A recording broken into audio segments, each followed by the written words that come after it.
Hello, fabulous YouTube. Great to have you here with me today. I've got an amazing guest that you've probably seen on my Instagram before, and actually, that's where I met him. So we've become fast friends since just a few months ago. Hung out in Vegas and met his amazing girlfriend, Halia, as well. So I am excited to share a little bit more about how all that came to be, as well as what we've got coming soon. So don't tell too many people. Just kidding. Tell everybody. Tell everybody. Tell everybody about this big announcement that's coming soon. So James is from Chi-Town. James, do you actually call it Chi-Town, or is that just a weird thing? Us? No, never. Okay. Not even once. No Chi-Town. No, I'm kidding. So James, he is doing lots of wholesaling. He's done 10 wholesales in his about a year. He just came up on his year anniversary of wholesaling. And I know a lot of you guys out there are like, how do you even do one flipping wholesale? Like, that's amazing that you've already got 10 in that time and many more to come. And I want to have you share a little bit more about you as well as wholesaling, why you love it, because with your channel, Jamestown REI, like you always share your passion for it and like what it's done for you. So yeah, take it away, James. Yeah, well, thanks for having me on, Jessica. And it was awesome meeting you in Vegas. And you've been a just amazing help in all aspects of real estate. You know, when I started in real estate, well, not when I started, but when I met you, I didn't really know anything outside of wholesaling. So you've really helped guide me in a lot of ways. So thank you. But yeah, I've been wholesaling for just about a year now. Like she said, I did 10 deals. And so yeah, my wholesaling journeys, I started off just learning from YouTube. Pretty much just how I try to teach everybody else. I just did a bunch of research. I found Jerry Norton's YouTube channel. He actually interviewed me a few weeks ago, and hopefully that video should be coming out soon on his channel, so I'll definitely let you know about that. Yeah, so I mean, I got into wholesaling because I was just pretty much lost in life. You know, I was a private detective in my past, and then I got arrested and got a felony, and I just didn't really know what else to do at that point. So I came across, Jerry Norton's channel on YouTube, like I said, and I was just obsessed with it. I was like, all I got to do is network, and I can just assign houses. I don't ever have to own a house. They're not going to check my credit. I don't need any money, which was great because I had like $17 in my checking account when my first wholesale deal finally closed. I literally had less than $20. I remember I was at my dad's house, and I was like on the phone with my attorney for that close, and I was like bitching at him because he was like giving me the runaround, and I thought he wasn't going to pay me, and I was like, I'm not even going to be able to pay my cell phone bill. And then all of a sudden, $9,500 hit my account, which at that time was just like a godsend. So I that just kind of was proof of concept for me, and I just hit the ground running. I just started pulling, off-market lists of sellers and cold calling them and cold texting them, and that evolved into me hiring a virtual assistant to cold text them for me. And then I eventually, kind of bought out my partner that I started it with, my best friend Matt. Shout out Matt, sorry. But he got distracted in our mission, and he, kind of wanted to go do trucking, so I bought him out. And then, yeah, I kind of scaled it up. And recently I've scaled back from off-market, and I started doing more on-market agent outreach. So I built a team of, now we've got 5 acquisition agents. So we've been just working the on-market, making relationships with real estate agents, setting up MLS searches, and we kind of branched out to Tennessee, Texas, North Carolina, Ohio, Detroit, and Chicago. So we're pretty much doing on-market all over the country in all the good markets right now. That's awesome. Yeah, it's so cool to see like how your journey has evolved. And I know even like whenever we first met on Instagram, I think our first conversation was about taxes, oddly enough. Like It was about taxes? when does taxes ever bring anyone together? Like The most boring thing. yeah, I think I had shared like a video from TrueBook's Matt Spawntrigger, and you're like, what the fuck is this? Like, and I'm like, I love this dude already. Like, this is so cool. And I was like, yeah, I don't really understand it. I was talking about like rentals and like offsetting your income with rentals. And I was like, so I don't have any rentals. I don't really know any of this. This guy said it, and that's pretty much how I'm sharing it. So I just kind of like directed you to him, like, hey, watch this stuff. I don't really know. I do that a lot. I'm like, I don't know. It just sounded good, so like he knows what he's talking about. Go learn from them. Yeah, exactly. I definitely am not the expert in that, but I do like to plan, and I love the fact that you were like, yeah, like this is like I'm making money, and now I need to plan for my future because I can see that you already knew that you were going up. It wasn't like I'm gonna be like status quo and just kind of get comfortable and not do any more.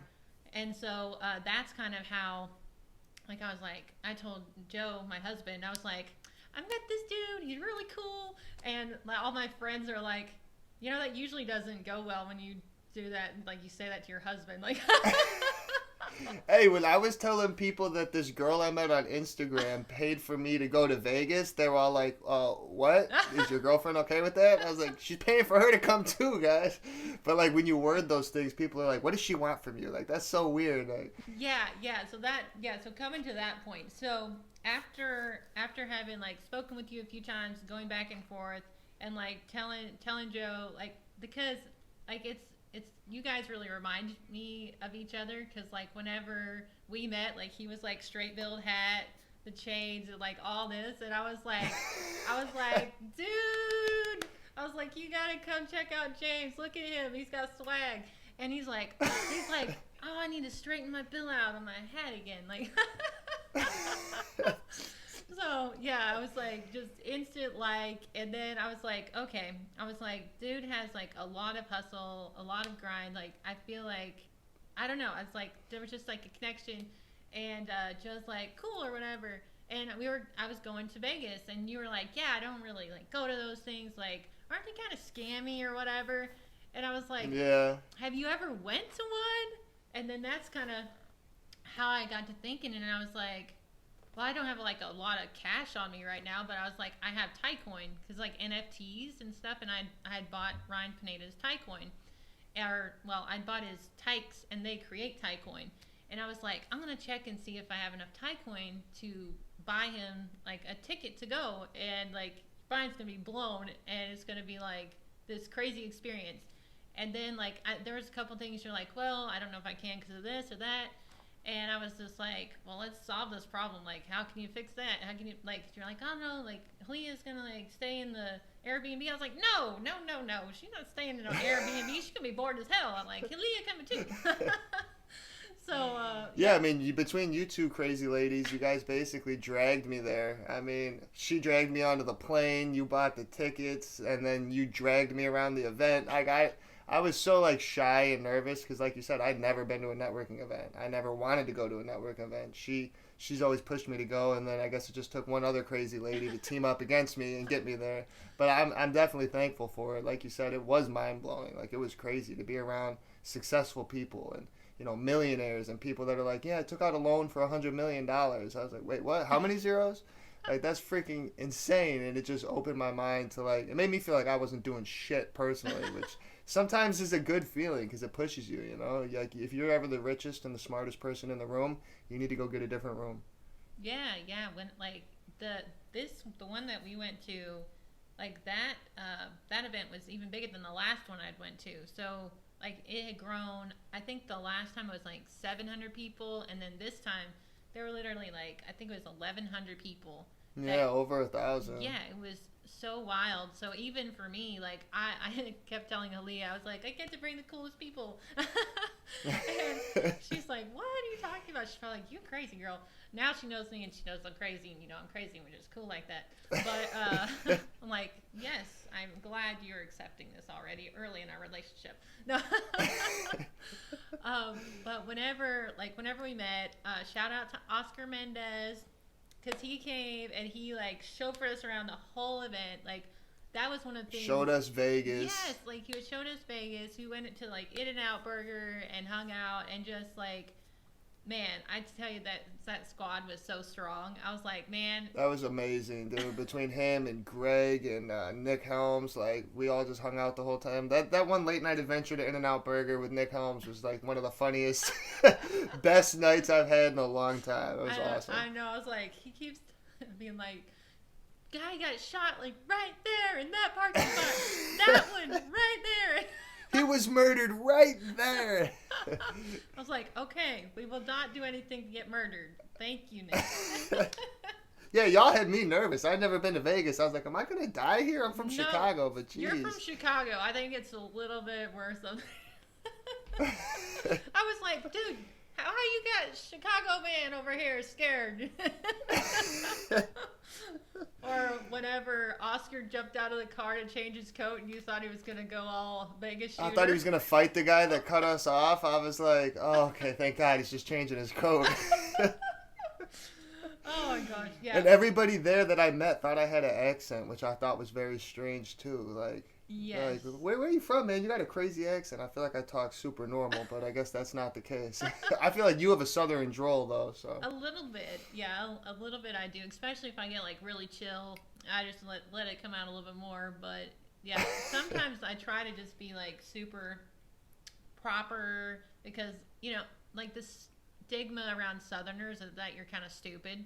So yeah, that's definitely the stigma. But I could tell after meeting you and a few others, you guys aren't stupid. So it's like we're just letting you think we're stupid so we can sneak up on you. And sometimes people confuse kindness with stupidity. Like you guys are just more kind. You are. I've cold called people in Knoxville, and I've cold called people in Chicago. And I don't get hung up on in Knoxville. And they say things like, well, I got to ask Jesus what I should do about this. And those are all good signs and people that I like to work with. So Yeah, I thought it was funny whenever you're like, I have never had someone be like, I got to pray about it. Like they'd rather ask their drug dealer. I was like, literally. It's like, yeah, I mean, I can see the similarities, but I mean, not 100%.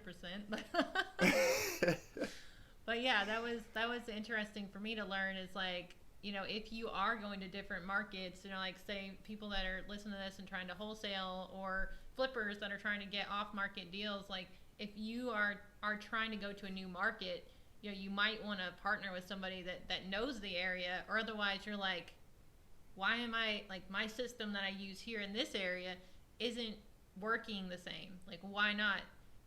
Dude, 100%. Like I would pull a list of like maybe 1,000 people in like pre-foreclosure in Illinois, and I could almost always close like a person out of 1,000, which is great numbers. And then I pulled a list of like 5,000 from California, and everybody told me to fuck myself basically. Like they don't.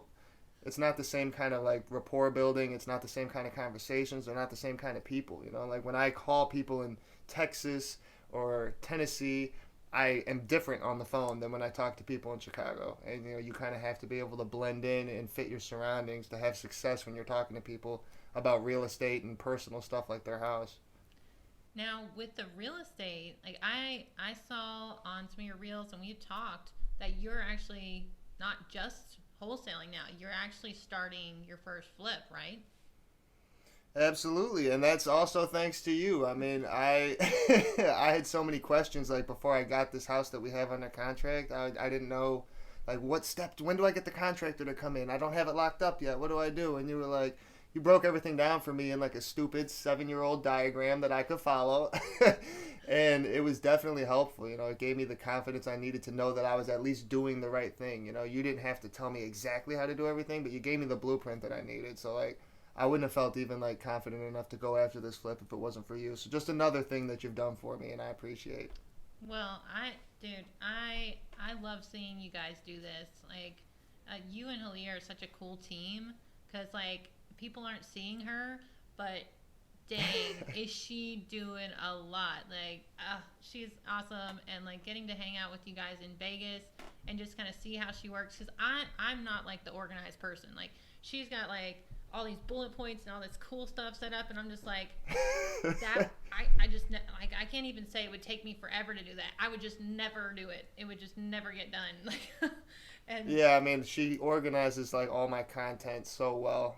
Like she's the magic behind all of my videos, all of my reels. She does everything, and she's beautiful. She should be in front of the camera, but she doesn't want to be. I know. I'm like, girl, what are you doing? You're depriving the world of your awesomeness. But like my husband, he's the same way. He'll pop in a video every once in a while, and they're like, "Oh, you are married." Like, you keep saying you've been married for 16 years, but we never see him. Like, Only on a random post that like you could technically photo like swap his head out for Chef Joe. Like, I know. I feel the same way. I keep trying to get her to be in some videos with me. So hopefully, eventually, she can make her appearance on Jamestown. one day we will make it happen. That's um, right. but yeah, so for this flip, like, why did you choose this flip? Because you look at a lot of houses. What made you be, besides for kind of like having that, like, okay, I kind of like have some ideas of how to do it. Like, why was it just that, or is there another reason that you chose to start with this flip?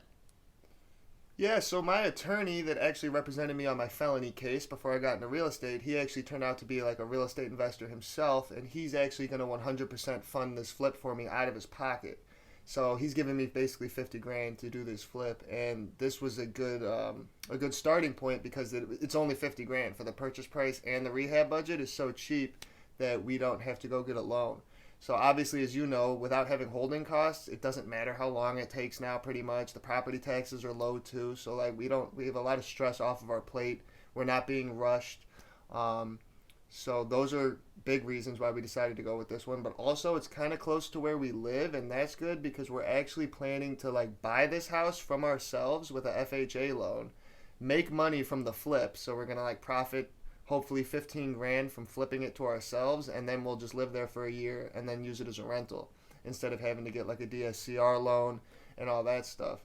So those two reasons are the main reasons we chose this one. It's close, it's cheap, it's a good feeler out period for me and my attorney to work together. There's not too much at risk. I mean, to him 50 grand's not a lot. I would be scared, but he was like, I don't give a shit if I lose this 50 grand.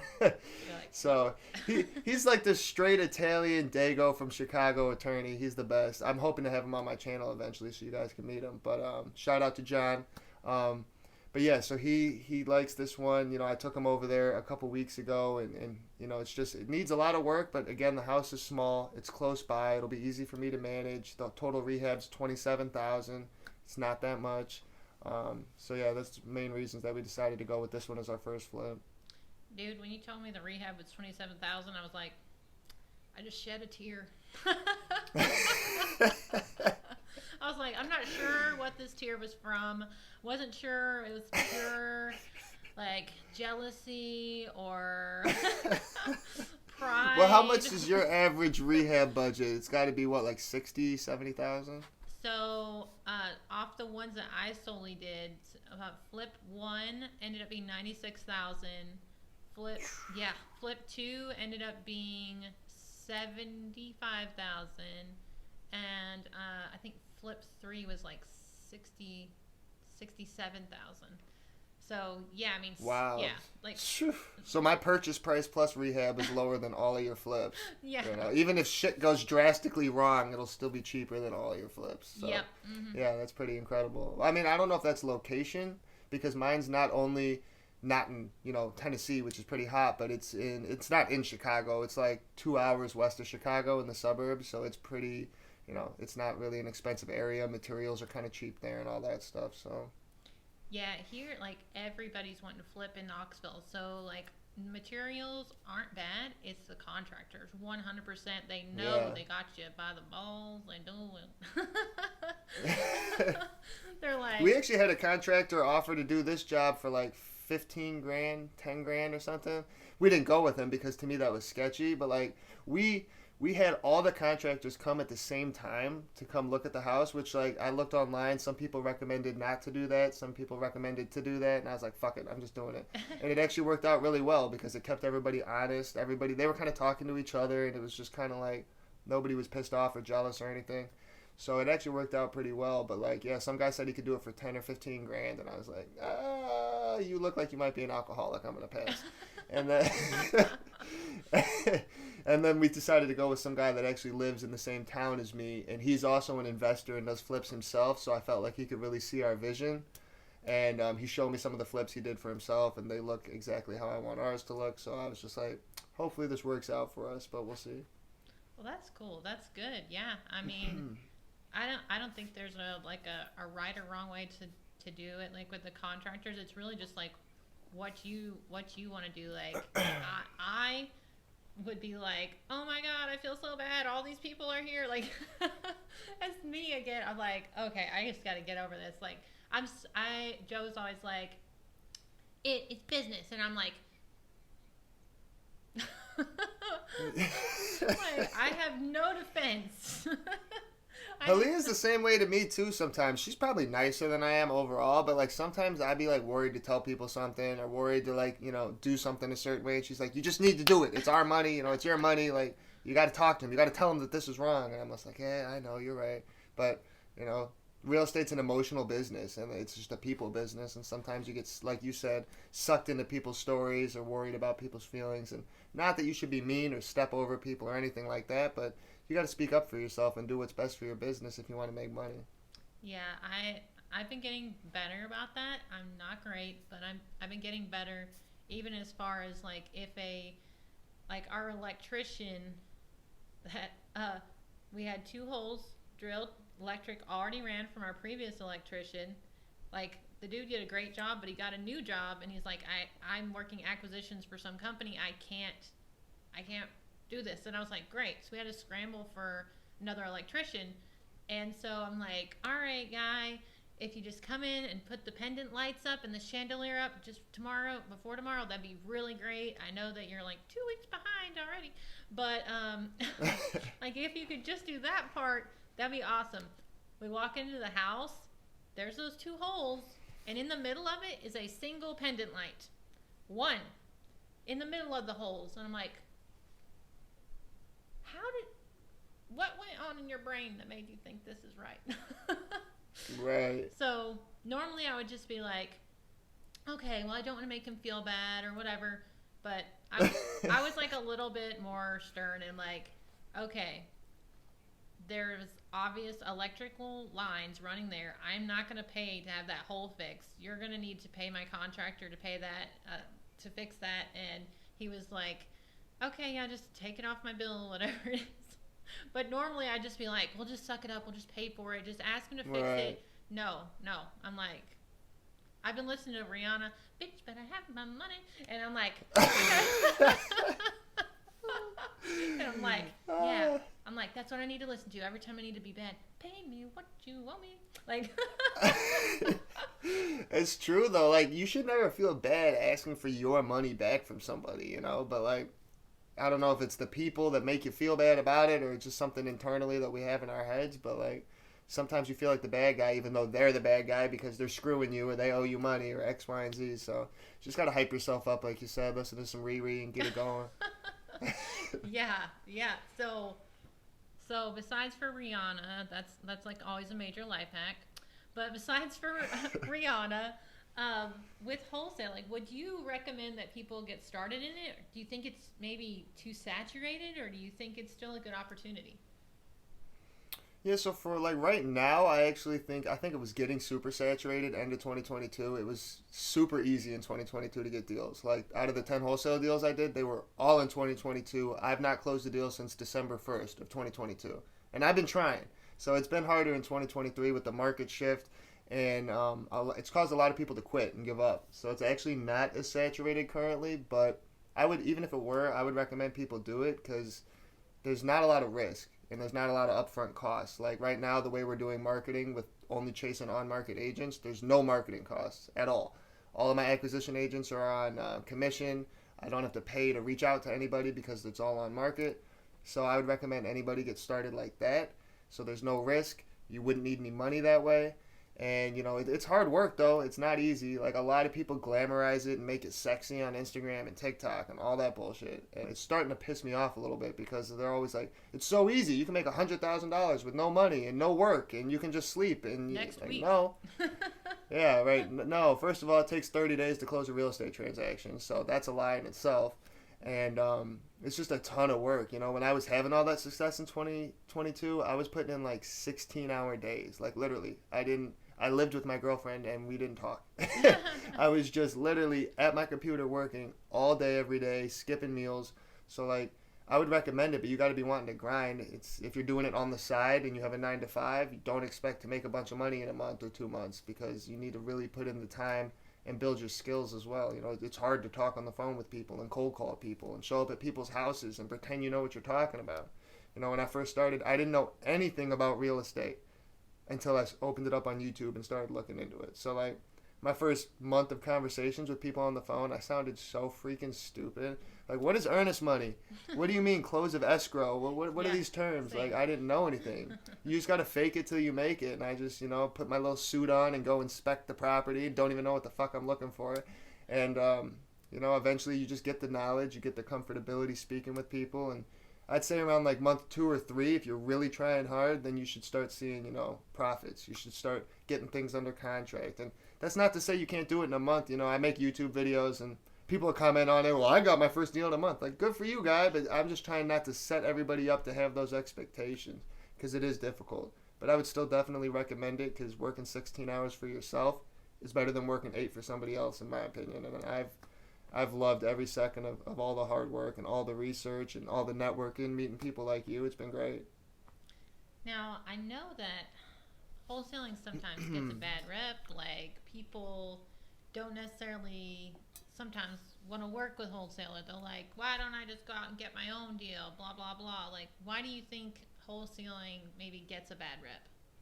I think 2 reasons. I think one, people are greedy and they feel like, oh, I could have locked it up for cheaper, so I don't want to buy it from you. When in reality, if the numbers make sense, then you should just buy it from them because you're going to make the money. You've bought from wholesalers. You understand it. I just had an interview on my channel with my cash buyer that bought my $30,000 assignment fee deal. And he's like, if the numbers work, why the fuck would I care? But some people are greedy and they do care and it makes them feel like they're losing out. And then the second reason is some wholesalers aren't good wholesalers, just like some contractors aren't good contractors. Their numbers are bad, or they're doing things kind of shady, or they might have screwed somebody over, and those people have put bad taste in a lot of people's mouths. That's why here in Illinois they changed the law where you can only do one wholesale deal without a license, because when you get a real estate license, you have a fiduciary responsibility to your client. Wholesalers basically do what real estate agents do in a sense, and they don't have that, so you can kind of screw people over and take advantage of people. And they made those laws because people were getting taken advantage of. You don't call an 80-year-old woman and try to convince her to sell you her house for $100. That's not wholesaling. If you call an 80-year-old woman and she needs help and you can help her and you can get her what she needs, then absolutely do it. But there's a fine ethical line there that a lot of wholesalers have crossed, and I haven't met any personally myself, honestly. I've only met pretty good people and trustworthy people, so I don't know if I'm lucky, but they definitely are out there, and I think that made a lot of people kind of jaded towards the whole industry. Yeah, I think it's a little bit of like an easier barrier to entry, so anything that you can get started with little to no money, there's going to be some unscrupulous people that hop in and they're like, why don't I play in this playground for a little bit? Right. Absolutely. I mean, and like, I'm doing my flip with no money, so you really can start flipping with no money too, but I wouldn't have had the knowledge to even do this flip and make my attorney comfortable enough to give me $50,000 if I wasn't wholesaling for like a year beforehand. So wholesaling is like a risk-free because you don't have loans, you don't own property, so it gives you a lot of time to just learn and meet people so that when you're ready to go to the next level, which everybody should, like, establishing a wholesaling business is great, but like I said, it's a shitload of work. Not that flipping isn't, but if you're running flips all year as opposed to wholesale deals, you'll probably make more money doing flips. And like the end goal for me, and I think you too, is to have rentals and Airbnbs eventually, so you have passive income and generational wealth. And wholesaling is a stepping stone to get there, in my opinion. I'll always probably do it in the background. Like, once I'm a successful flipper like you, I'll wholesale the deals that I don't want or can't take on, or I'll use it to find rentals for myself and stuff, but it's not going to be my primary focus, I don't think. Right. Yeah. I mean, there's so much room to grow, so much cool stuff coming, and because of that, we are starting something cool, which is Aaliyah, can we get drum rolls? So we are going to have a podcast. So after you've subscribed to Jamestown REI, make sure that you keep an eye out on both of our channels, because we're going to announce our podcast, so you can subscribe there and that you can get the different viewpoints, because we look at things like we have the same goals and values, which is why we wanted to start this podcast together. but we also have like different perspectives, and we can come at things from different angles and really help everyone kind of understand it. And James, Absolutely. I mean, I can't wait. And like, we both also come from very almost ridiculous pasts. You know, we've kind of bounced all over in different careers and went through different hardships. So we both bring a really fresh perspective to building wealth and achieving financial freedom together, you know, and kind of doing things our own way. So I'm super excited. Every time we talk, it goes over longer than it was supposed to. This interview, I'm being signaled to cut this shit off. The interview's gone like twice as long as it's supposed to because we just always start freaking talking and just rolling with each other. So I can't wait to do it on the podcast and, you know, let people enjoy that. yeah, most definitely. And thanks for hanging out with me today and for sharing with everybody on the channel. And guys, thank you for hanging out with us. And now, once the podcast is going, you'll be able to hang out with us even more. So you're welcome. And don't forget to subscribe and like, and we will talk with you soon. Bye. Thanks, Jessica. Thanks.